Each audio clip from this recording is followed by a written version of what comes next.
Throughout time, people across the world told each other tales of how they came to be, of heroes and monsters, romance and tragedy, death and rebirth.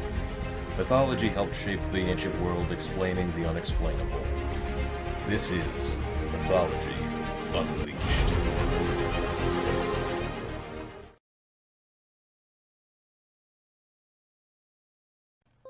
Few things ignite the imagination of the curious quite like an urban legend.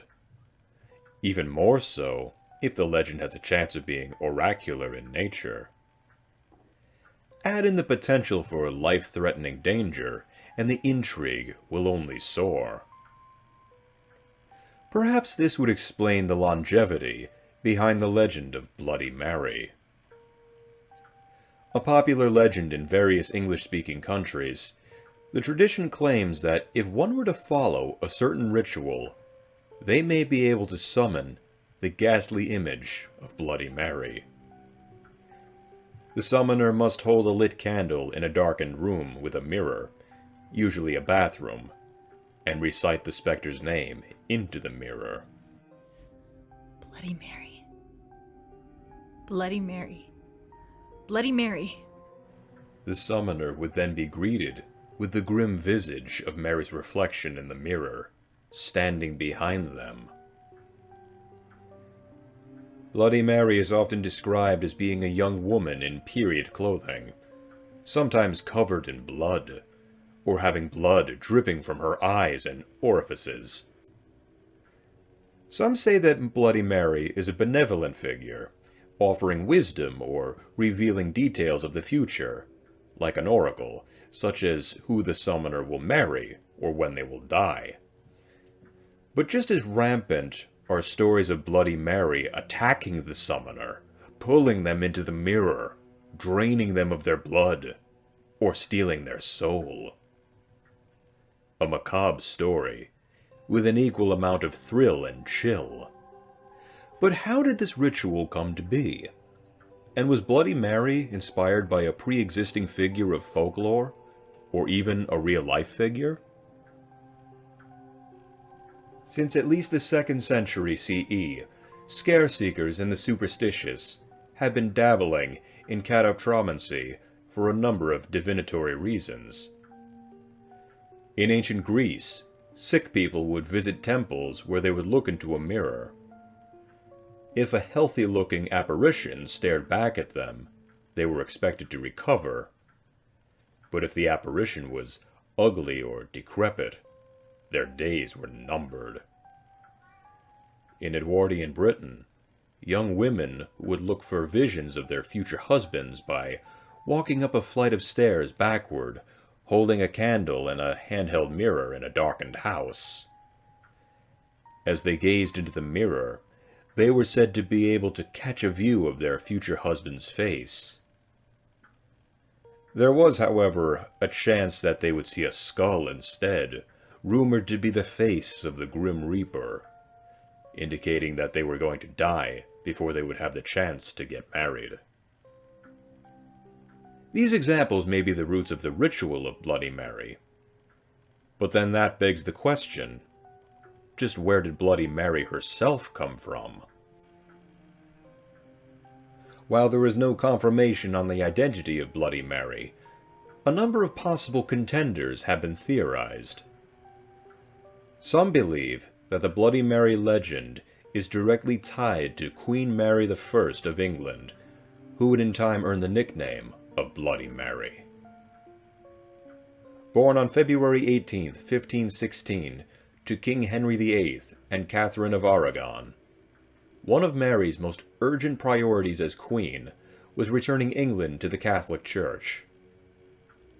She had succeeded in reversing many of her father and half-brother's anti-Catholic policies, but in 1555, she went one step further by reviving a law called Heretico Comburendo, which punished heretics by burning them at the stake.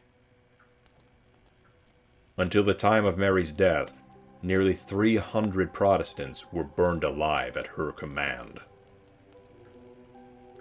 After Mary had died during an influenza epidemic, her legacy of killing was well established, as was her nickname, Bloody Mary. Another possibility for Bloody Mary's identity is Elizabeth Bathory, a Hungarian noblewoman accused of vampirism and charged with killing at least 80 girls and young women between 1590 and 1610. It is said that she subjected them to sickening torture, sewing their lips shut, beating them with clubs, and burning them with hot irons. What's worse is she even allegedly bathed in their blood in order to maintain her youthful appearance. Furthermore, one witness claimed during Bathory's trial that they had seen a diary in which Bathory recorded her victims. There were not 80 names on the list, but 650. Some of her defenders argue that the charges against her were fabricated because the king owed her late husband debts.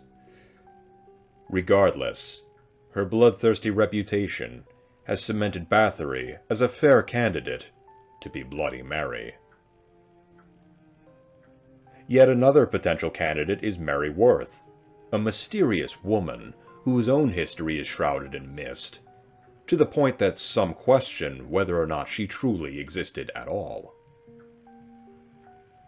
According to one telling, Worth was a witch of the colonial era of America, who allegedly put children under her spell, kidnapped them, murdered them, and then used their blood to stay youthful. And when people in her town found out, they reportedly tied her to a stake and burned her alive. It is said Mary Worth screamed that, if they dared say her name in the mirror, she would haunt them. In another telling, Worth was a local of Wadsworth, Illinois, who was part of the Reverse Underground Railroad, luring in people who had escaped from bondage under false pretenses and sending them back down south for profit. Worth was also said to torture and kill a select few as part of her witchy rituals. Eventually, the local townspeople discovered her evil acts and had her lynched. These are but a handful of theorized origins of the Bloody Mary legend, with nothing truly confirmed. As with much of urban legends and vocal folklore, the legends surrounding Bloody Mary have greatly been altered and expanded upon, giving her new and different backstories, scarier and more foreboding appearances, and mysterious intentions for her summoners. Could this ritual of Bloody Mary be inspired by a violent figure of history, or some tragic person of yesteryears? Truly, it does not matter. The mystery behind this ghost story is part of what makes the legend and its famous ritual all the more intriguing. And to those of you who may doubt this tale is so, we invite you to give the ritual a try. After all, if the legend isn't true, what do you have to lose?